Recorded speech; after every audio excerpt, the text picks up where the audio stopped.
I'm Mia, a 33-year-old working as a sales associate. I live with my husband Edward, who is a surgeon.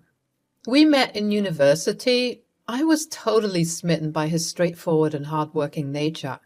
He, on the other hand, claims to have fallen for my grounded and kind demeanor. We have been married for 5 years and have built a life on love, mutual respect, and happiness.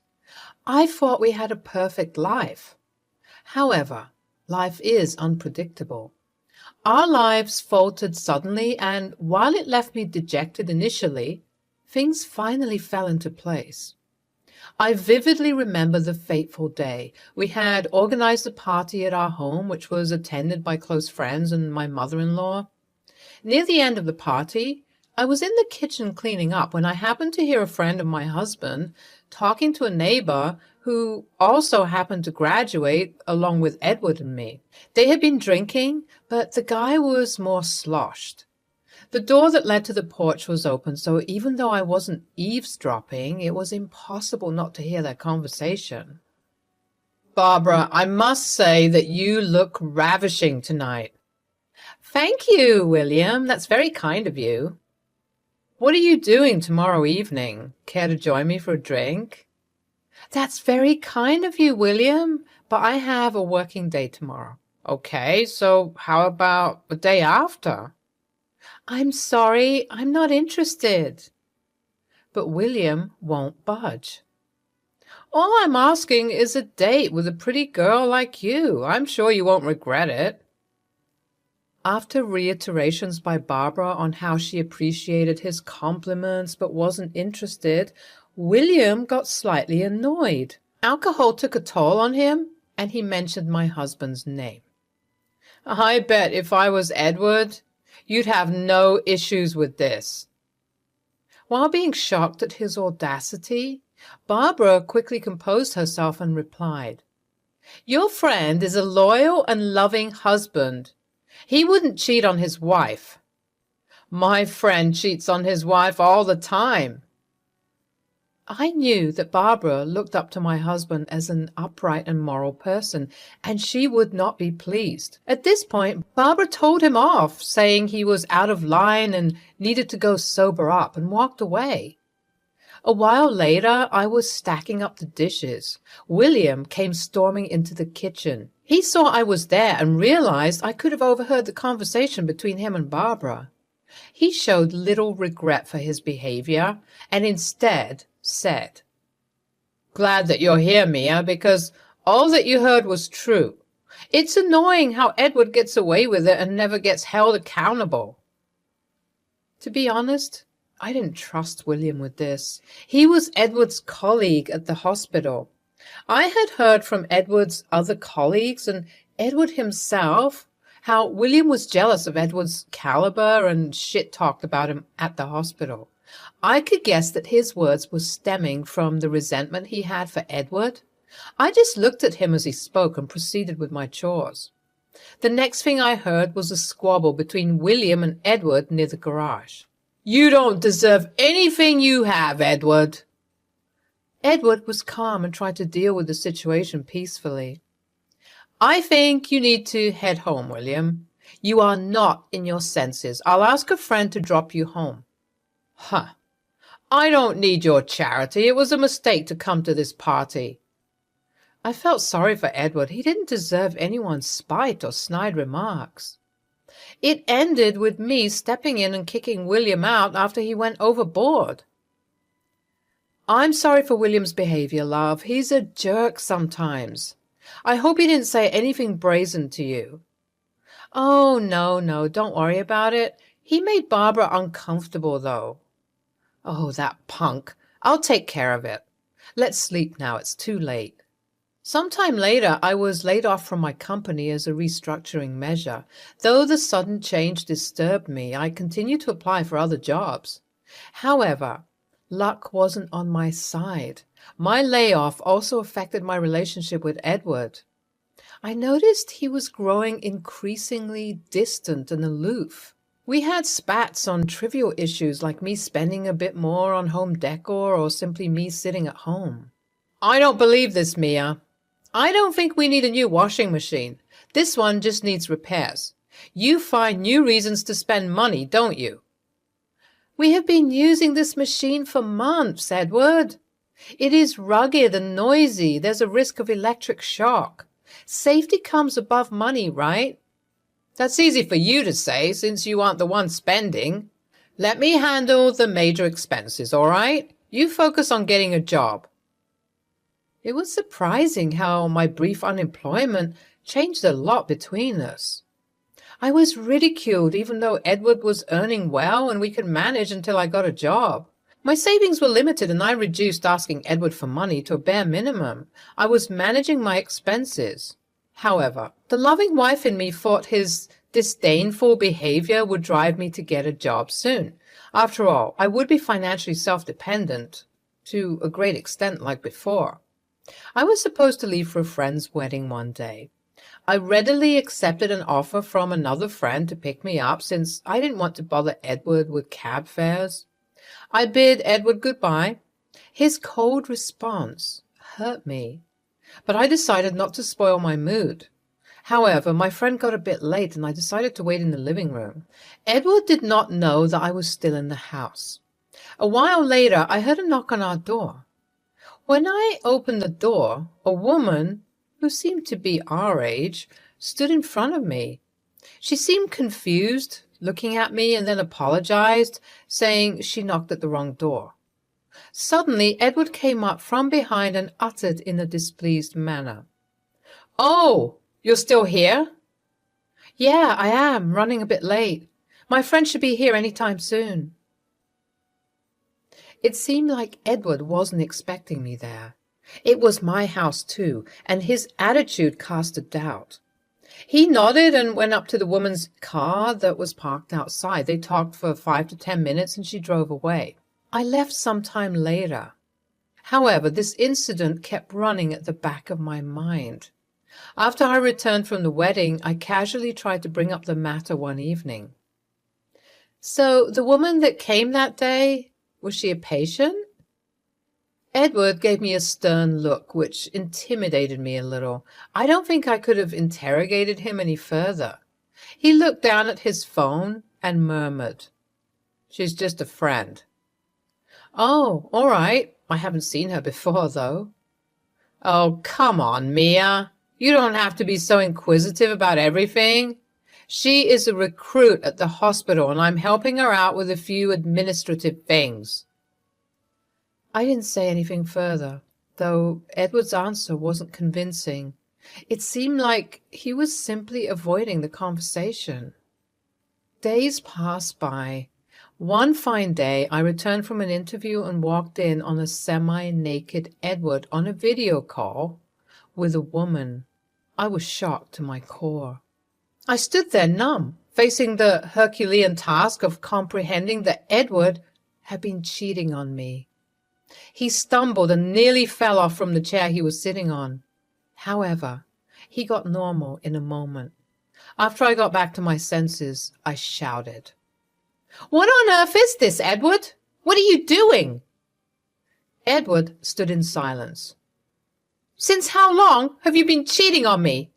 Are you sleeping with this woman?" What surprised me was that Edward was so unbelievably unbothered. He looked at me for a moment and said, "Yes." I was speechless. "Are you sleeping with others too?" "Yes." I felt like I was struck by 1,000 electric shocks at once. I wondered where I went wrong in our marriage. Did he feel I started loving him any less? I had patiently endured all the tension that entailed between us after I lost my job, and this man, whom I have loved for 5 years, stands before me remorseless, telling me that he has been cheating on me with random women. William wasn't that much of a punk after all. All that could come out of my mouth was, "Since when?"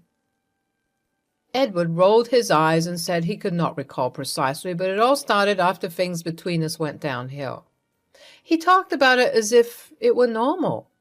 He told me calmly that he wasn't attracted to me anymore. I got upset and started yelling at him. How could you do this to me, Edward? I thought you loved me. You dare to shamelessly admit your infidelity before me? I cannot live with you anymore. I need a divorce. Edward broke into a burst of humiliating laughter. He jeered at me. Ha! You can never do that. Look at me. I'm rich. I have a job, and you, on the other hand, are unemployed. How will you pay the lawyer's fees? If you think you can easily get a divorce and a heavy alimony, you should look at yourself in the mirror. You don't have a choice, Mia. His words hurt the strong, independent woman in me. The fact that I gave him the authority in my life to utter those words out of his mouth and look at me as a dependent and docile wife enraged me. I realized it was futile to talk to him at that time. I packed some of my belongings and stormed out of the house. After moving out, several things dawned upon me. It was late at night and I didn't know where to go. However, I was certain that I wouldn't keep my mother-in-law bereft of her son's wrongdoing.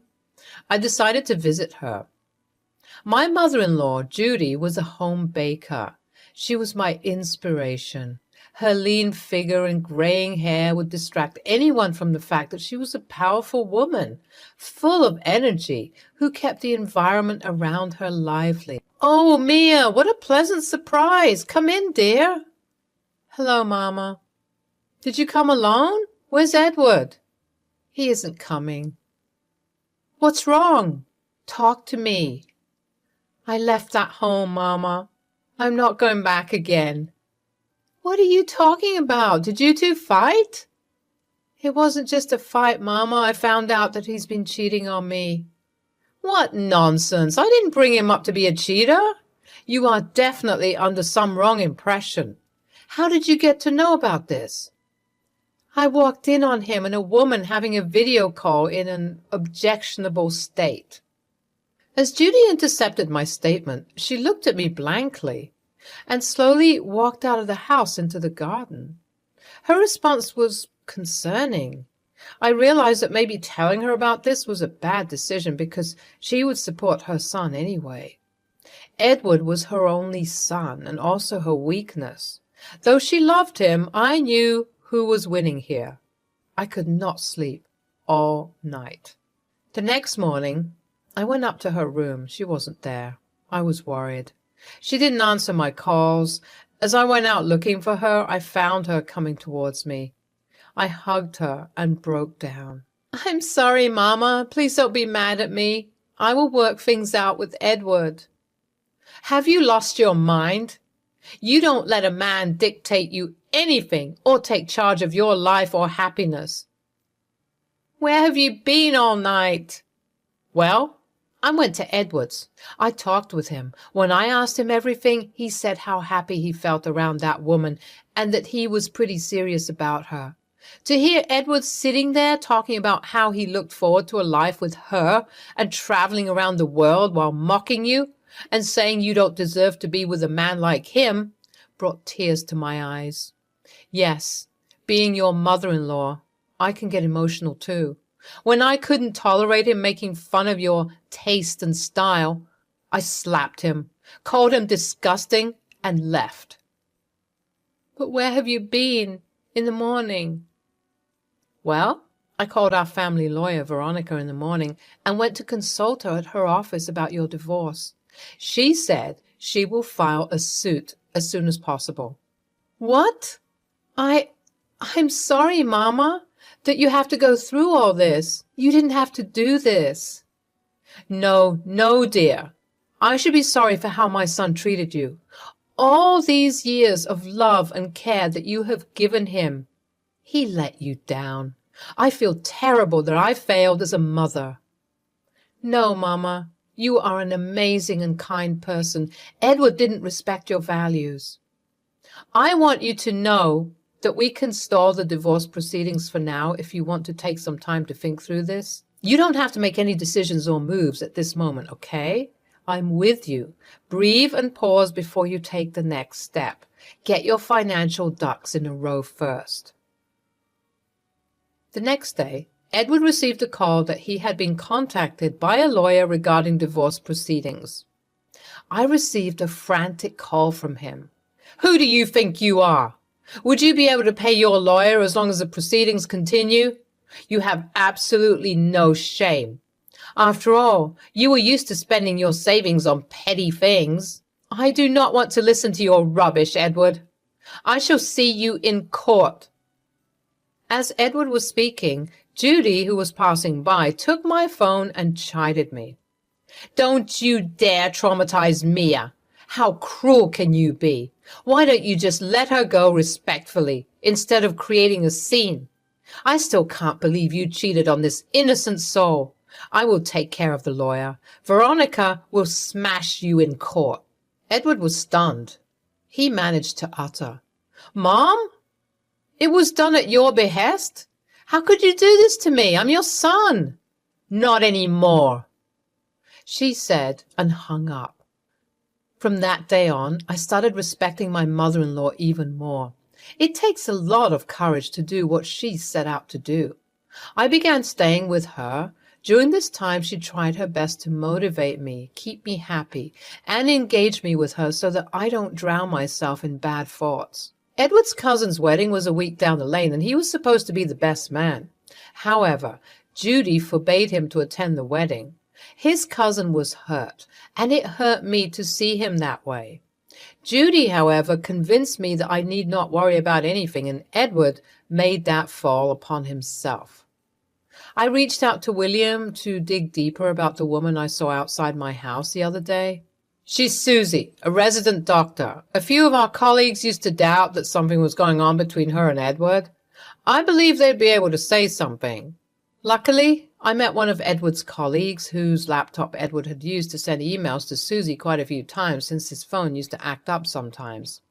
He had forgotten to delete those emails from the recycle bin. During the proceedings, Edward made spurious allegations about me, including the fact that I was domestically abusive, especially after I lost my job, and used to doubt his loyalty unnecessarily. He went to the extent of alleging that I had a borderline personality disorder and I wasn't fit to live in a normal marital relationship. I produced screenshots of emails as evidence. Many of Edward's colleagues also testified against him. Edward, on the other hand, only had Barbara and a few close friends to vaguely testify about his noble character. The jury did not find his arguments too convincing and granted a divorce with alimony. Judy was there holding my hand throughout the proceedings. This was both to remind me that things would be okay and that she was there by my side. As I moved out of the courtroom with a beaming smile, she said, "You did it, Mia. I'm glad that you decided not to stay with a cheater and ruin your life just because you loved him. You have self-respect and you don't let dogs that bite back in the house. I'm concerned about you, not him. Ever since he cheated on you for the first time, it was clear that he doesn't see you as a person or important. He thought that you would be weak if you didn't have a job. He kept pushing you down, cultivating that same mindset. If he ever tries to threaten you or convince you to come back to avoid the alimony, tell him that he can love that woman and you will love yourself." No, Mama, you have been my backbone and helped me endure this difficult phase in life. I didn't expect that you would support me, considering it was your son. But you have stood by my side like a rock pillar. I'm thankful I had you, and I can never do enough for you. Thanking me won't be enough. You have to help me complete the order for the blueberry wedding cake, and then cook your celebrated shepherd's pie for me. You are the best. My father and father-in-law died young, so I have never seen how a male figure runs a household and takes care of his family. Edward was the first guy I saw in those roles, and until our marriage went into a downward spiral, he had been this loving, supportive, and chirpy man. However, as they say, things don't remain constant. But change is the law of nature. When life throws lemons at you, make a lemonade. I mean to say that hang in there and you will come out even stronger. I worked hard and landed a job. Judy and I shifted to Seattle. I purchased a great apartment and we decorated it with love. I wouldn't say my divorce didn't scar me. I had to take therapy to cope with the post-traumatic stress that came along, but I refused to give up. I learned this from my mother-in-law. Had she not been there, I would have probably gone back to that toxic household and marriage again. One of my colleagues introduced me to her brother Martin, who was a famous artist. We hit it off well, and I went out with him. It seemed like he was healing all the scars left behind by Edward. He gave me the respect and love I had been craving for since so long. Judy liked him too. While I was skeptical of going a step further in the relationship, Judy convinced me to give him a chance and told me that it takes one man to teach a woman that all men are not the same, and he could be that person in my life. I must say, I do not regret taking a step further. We will take wedding vows a month from now. I am finally living my best life.